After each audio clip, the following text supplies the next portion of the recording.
My kid sister snatched the miracle capsule and turned herself into a baby-making machine. 9 deliveries in 3 years left her so frail that the physician told us to start planning the funeral.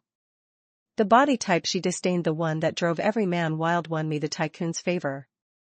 When I visited out of pity, jealousy flared and she dragged me off the rooftop. I opened my eyes again to Croft smiling. Congenital fertility, many children, great fortune. Which of you wants it? Sam froze, then blurted, that blessing is mine. I'll take the allure elixir instead. I only smiled. A life where every male aches to bed you and someone still fights for it? Years earlier my late mother saved a lame, blind wanderer.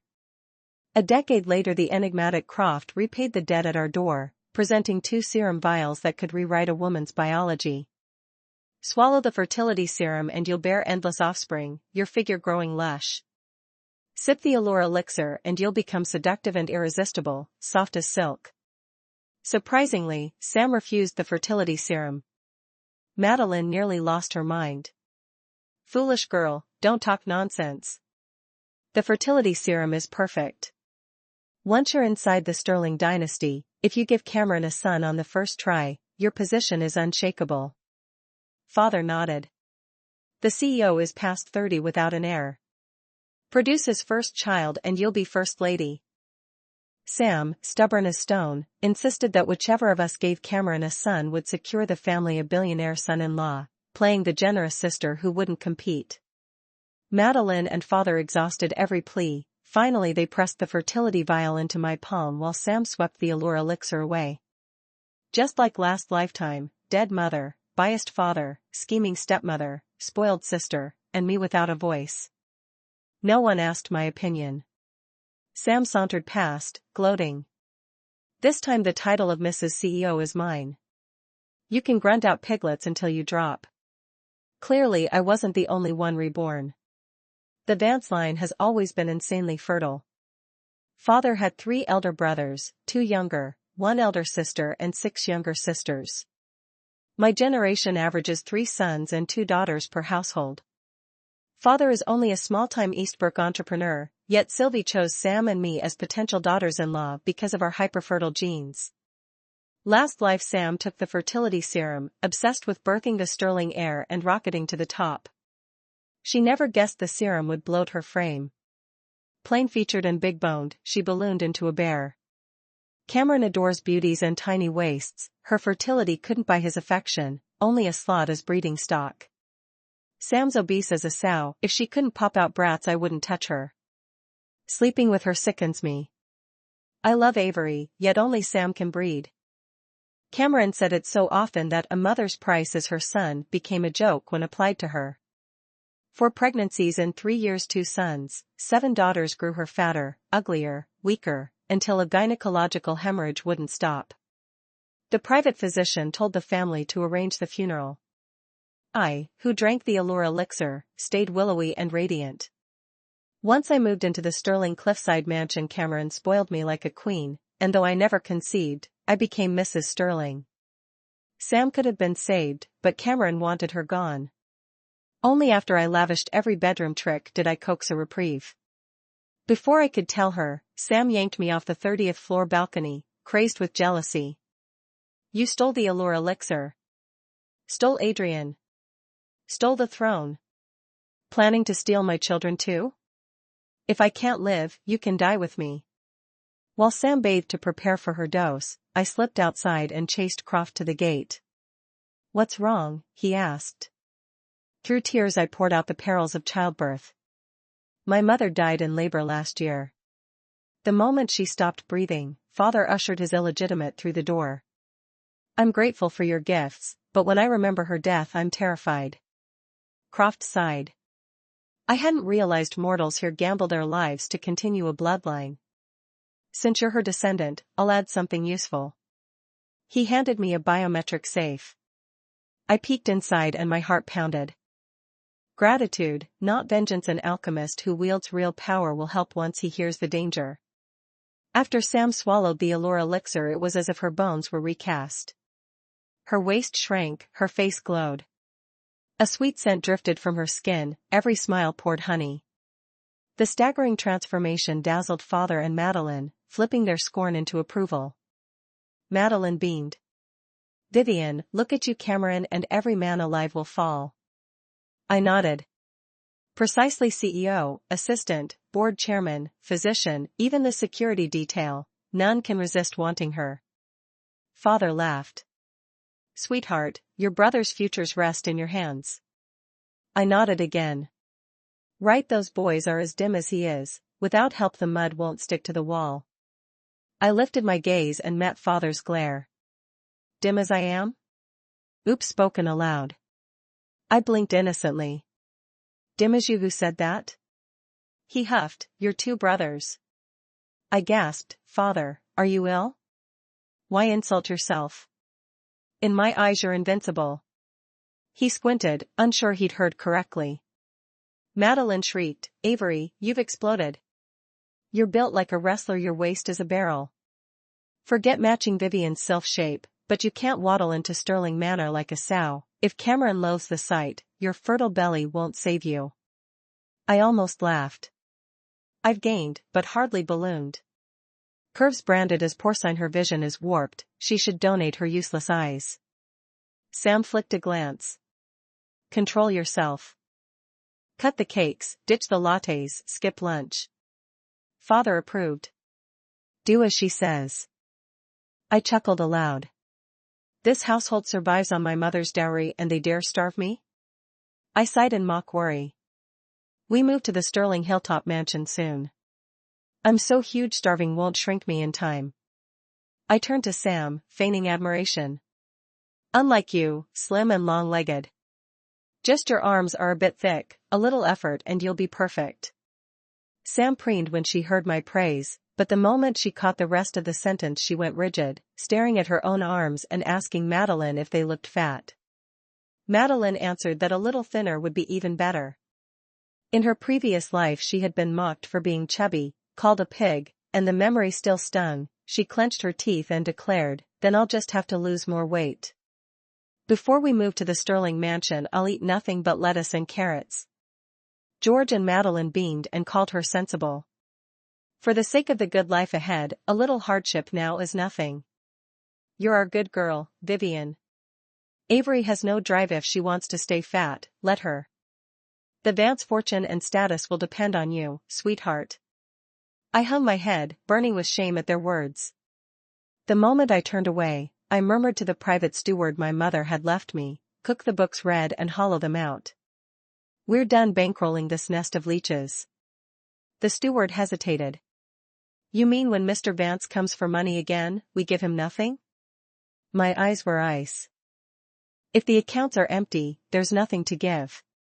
I couldn't refuse the all-powerful Sterling Corporation, but the family holding company was mine to throttle. 2 years earlier, when my mother's health first faltered, she seemed to sense the end was near and signed every last asset over to me. Only then did I realize that the Vance family's glossy lifestyle had been bankrolled solely by her. In that first life I'd yearned for father to see my worth, so I never stinted on cash. What did it earn me? He spent my money, lived in my house, then scorned me as flashy and heartless, blaming me for Sam's failure to win Cameron's favor. Yet the truth was uglier. However adored I seemed, however dazzling the spotlight, I slept with one eye open, because the moment I slept with any man not tied to me by blood, my body secreted a strange, sweet scent that drove them to possess me. Cameron played the devoted lover in public, but behind closed doors he pimped me to partners and power brokers. A woman as exquisite as Avery, how could I keep her to myself? Worse, at night I had to bar the bedroom door against bodyguards and private nurses drunk on that same scent. The shame was unspeakable, I swallowed it like broken glass. Father condemned me for not helping Sam win Cameron, never knowing I envied her. Carrying a child was grueling, but staying near that bastard Cameron was crueler. If she simply stayed out of his sight, her children would secure her future, whereas I nothing but a plaything. How long could my luck hold? I wanted leverage too. Yet the allure elixir had left me so thin that conception was unlikely. To get pregnant I subjected myself to IVF. Because of my frailty the physicians warned the attempt could kill us both, only a rare Korean drug codenamed 251 could carry me through. Sam stole every last vial, having heard it slimmed and beautified. Not a drop was left for me. In my rage I wanted her dead. Father threw himself between us. He knelt and begged, "There only a few ampoules. Your sisters forgive her, she didn't mean it." He produced a box of pastries. "You loved your mother's Snowcrisp cookies. Taste these, I baked them myself. All I want is for both my girls to be safe." It was the gentlest he'd ever been, and fool that I was, I saw tears in his eyes and couldn't speak the refusal that hammered in my chest. How stupid Snowcrisp cookies traded for my unborn child's life. If he'd truly cared, wouldn't he have asked just once how the baby and I were faring? I shielded Sam, yet she swore I'd stolen Cameron and was ready to drag me to hell with her. This time I would not repeat the mistake. Not $1, not one scrap, would they wring from me again. Moving day to the Sterling Cliffside mansion arrived. 2 Rolls-Royces carried Sam and me up the Serpentine Drive. The moment Sam stepped out she collapsed, sending Sylvie into a panic for the physician. Diagnosis: fainted from starvation. After a few sips of sugar water she fluttered back to consciousness. Sylvie, stocky and scrutinizing, looked her over with faint disapproval. An ambitious, stunning woman, I haven't seen one in ages. All right, you'll take the West Wing villa. Leah can keep you company. West Wing meant living with Leah Lou, the housekeeper's daughter, Cameron's childhood shadow, jealous and volcanic. An aesthetic ideal, I understand. Tell the head housekeeper, Morgan's lunches stop. Skipping meals and being starved are not the same, and having Leah watch her every step was hardly a greeting gift. Sam's face drained of color, she started to apologize, but Sylvie cut in dash objections. After disciplining Sam, Sylvie turned to me the furthest thing from slender and studied me in silence. You buck the trend, built like an ox.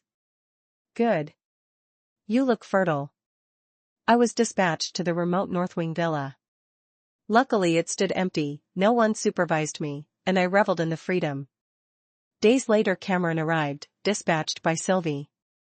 He preferred waifs, a broad, thick woman repelled him. He spent one obligatory night and never returned. Surprisingly, Sam did not meet him for more than a month.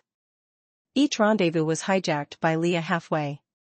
Then one afternoon Leah was out, Cameron wandered west, and the instant he and Sam locked eyes the windows rattled. By the time Leah stormed back, the scandalous commotion was in full swing. Next morning Sam was transferred to Cameron's main villa. He doted on her, Leah's tantrums only earned public scolding. Word spread, Sam was the favorite. I kept to the outer paths. My little maid, Amy, puzzled over my indifference. You're so careful of her, why not fight for the air yourself? I offered no explanation, I only gazed at the bright day, rested a hand on the belly that had yet to swell, and tapped my iPad for the next episode. I savored the lull, knowing perfectly well that in a fortress like this, peace is borrowed, never owned. So when trouble came I was composed. A guard appeared, Amy had offended Sam in the manicured gardens, Sam demanded the superior responsible come answer for it. I found Sam in the lakeside gazebo, popping Chilean cherries while her maids pinned Amy and slapped her crisp, rhythmic smacks. She looked more radiant than ever. Let Amy go, I said. Keep me instead. She lifted her chin. An ugly cow Adrian doesn't want and you dare bark at me? Hold her down. Kneel. 12 hours, not a minute less. Her bodyguards shoved me down and forced me to kneel in the scorching sun. As the sun tilted west, sweat soaked through my underwear and my vision kept tunneling, until at one point everything went black. The next second I was jolted awake by a bucket of ice water. I was pinned and couldn't move, but from the corner of my eye I caught a familiar silhouette. I lifted my head toward Sam. You dare humiliate someone the Sterling heiress invited, right here on Sterling property? You really have no fear? She laughed like it was the best joke. Adrian's got my back, what could I possibly be afraid of? Even if Sylvie herself showed up, I'd say the exact same thing. It's so hot your makeup's sliding off. Fetch my acidic facial peel, give her a makeover. A guard approached, cradling a jar of face cream. I stared, wary. This peel is mostly sulfuric acid, he said pleasantly. Leaves you with a brand new face. It hit me harder than shame, Sam would actually do this. I refused to touch the acid and fought so hard it sloshed, droplets splattering her skirt and biting black holes through the silk. She sprang up, livid. Offer her a drink and she chooses a beating, hold her still, I'll do it myself. I let my lids droop, playing exhausted. The instant Sam stepped in, I ripped free, shoved the jar at her, and watched part of the acid wash over her arm. She shrieked, unraveling. Serena, you're dead.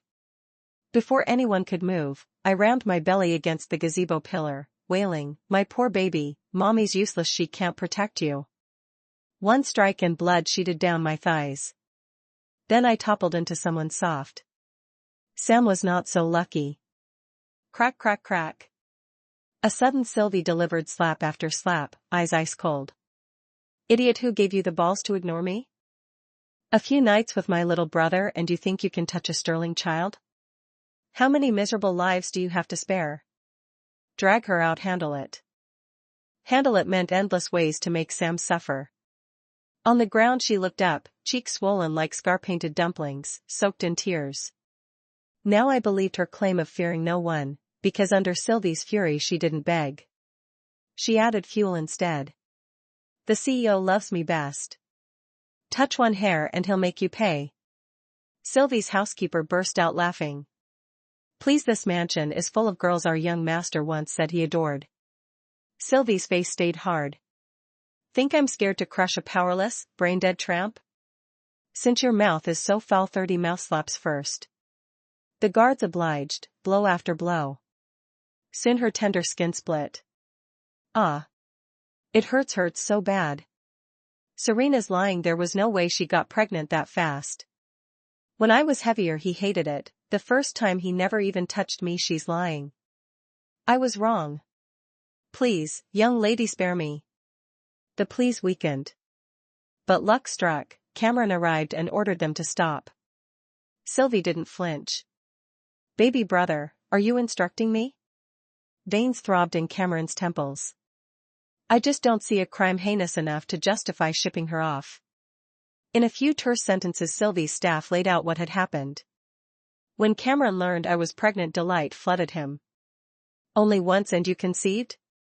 Has the physician seen you? How's our child? To women installed in this mansion a baby means leverage, to the childless Cameron it means everything. This would be his first. I told him Shaw had already confirmed everything was fine. He still summoned the top private obstetrician, and only when the same answer came did he roar with laughter. Excellent. Rest well, ask my sister for anything you need. Sam's eyes flashed disbelief and hatred. Watching Cameron forget she still lay bleeding, she crawled toward him, tears pooling. Adrian, I was framed. She called me a homewrecker, so I wanted only to scare her. Had I known about the baby, I'd never have punished her. She'd forgotten she was no longer the dazzling seductress. Blood reek overpowered her perfume, her face was puffy, hair matted, clothes stained. Cameron stepped back in distaste. He hesitated, then spoke to Sylvie. She didn't mean it, surely we don't have to throw her out. Sam's tears glittered with hope, but I simply pressed my palm to my belly and let the corner of my mouth curl. The show was only beginning. Next month, 5-star group from South Korea is sending a delegation to negotiate the cross-border partnership, and on top of that Serena is pregnant. Having scandal break out right when we're celebrating 2 pieces of good luck would be terrible luck. His tone was mild, so Sylvie dropped her insistence. In the end Sam was sentenced to forced kneeling in the manicured gardens for the entire night and had to pay me a huge indemnity. When word of Sam's punishment got out, my father called. For the first 10 minutes he blamed me for the injustice Sam had suffered and ordered me, no matter what, to help her attract Cameron again. During the next 10 minutes, mentioning my pregnancy, he said a child born to a fat, ugly woman like me would never be valued and should be handed over to Sam, who could no longer conceive, to raise. In the final 10 minutes he asked me for money with perfect confidence. His companies were going bankrupt one after another and he was drowning in debt. On the phone I answered with only 3 sentences. No money. Even if I had it I wouldn't give it to you. Get lost. A few days later I heard he was sick. Delighted, I ate an extra half bowl of rice at dinner. Amy came back from reconnaissance and reported, after the examination the physician said Mr. Vance's liver fire is too strong, he needs to curb his temper and stay calm. I picked up my iced mango pomelo sago and took a sip. Keep watching the house and Sam sighed. My father worried too much. Getting Cameron to favor Sam again was simple. She didn't need my help. At the welcome gala for the 5-star group president's special assistant, Dylan, she performed a pole dance that stunned every guest. Cameron lifted her in his arms and announced on the spot that she was the woman he loved most. Swirling her champagne flute, she came to my side, chin raised in arrogance. See? One little trick and Adrian is back in my palm. You're just an ugly broodmare. What makes you think you can fight me? She didn't notice the infatuated stares from Dylan and Cameron's uncle Derek. I saw them perfectly. When I said nothing, she assumed I was afraid. Then, as if granting a favor, she added, since you're not entirely useless, if you hand over your son the moment he's born, I may graciously treat you a little better. Her shameless proposal made me laugh aloud. You covet another woman's child? Are your ovaries ornamental or is your womb just for show? Sam had just opened her mouth when Dylan, passing by with a crystal flute, slipped whether by accident or design and slammed into her, splashing most of the wine across her chest. After apologizing, Dylan leered and said in broken English to Cameron a short distance away, "You're so lucky, this lady is gorgeous. If I could spend one night with such a beauty my life would be complete." Cameron wasn't angered by such vulgar talk about his woman, he merely calmed Sam and told her to go change. The instant she left, Cameron lowered his voice to Dylan, who nodded, stood, and followed a waiter out. I knew exactly what was coming. It was the nightmare I hadn't escaped in my last life. This time, the dream wrapped itself around Sam. 3 months later, Sam moved back into the main villa. Soon she outshone every other woman there and became Cameron's fiancée. Meanwhile, after 10 grueling months I delivered Dragon and Phoenix twins, yet remained without title or status. That day all the villa women gathered in Sylvie's salon to binge dramas. Only Sam was absent. Leah cracked sunflower seeds and said sourly, "Some vixen's got bewitching soup." Adrian spends half his free time with her, and today she's even sitting in on a meeting with second uncle. "Madam, she's out of line. Why don't you rein her in?" Sylvie ignored her, shot her a warning glare, and sent everyone away. I stayed. Sylvie asked if I needed something. I came straight to the point and asked her to raise my month-old babies. "I'm afraid I can't protect them, so I beg you to take them in." "You mean Sam?" I nodded, tears glimmering. "If Sam snatches them, I dare not imagine whether they'll grow up safely. Please, madam, help." Sylvie was silent a moment, then agreed. When Sam learned both children had been sent to Sylvie ahead of time, she stormed over. "Shameless slut! You dare scheme against me? Die!" She lifted her hand to slap me. Expecting me to submit as before, she was dumbfounded when I seized her wrist, shoved her into the corner, and punched her belly several times. Clutching her stomach in pain, she cried, "Serena, you dared hit me?" I landed another blow and sneered, "I hit you. Should I check the calendar first?" "I'll fight you to the death," she shrieked, flailing. Unlike her wild swings, I used my weight, pinned her down, and aimed for the tender spots beneath her clothes. By the time housekeepers pulled us apart she had no strength left for bluster, only enough breath for harmless curses. "Beat her to death for me. Kill her. Kill." Even if Cameron disliked me, I was still his children's mother and I had Sylvie behind me. Sam might throw her weight around, but which guard would dare beat me to death on her whim? No one stepped forward. Her fury grew and she threatened to execute every last servant. I leaned close and whispered, "As long as I don't compete for favor I won't earn Cameron's loathing like you did in your past life. I only need to stay quiet, guard my 2 children, and wait for my turn. But you? Baron, living off your looks, can you really laugh last? She trembled, eyes wide in shock. You're also, I smiled and stepped back. I know exactly why Cameron likes you, so don't cross me. Otherwise, I can't promise the things that happened to you in the front hall won't become public. That day Sam fled in terror. Afterward she avoided me for a long time. She finally recognized her situation and made the same choice I had in my previous life: do IVF. Soon came the happy announcement: if she could carry a son to term, Cameron would make her CEO's wife.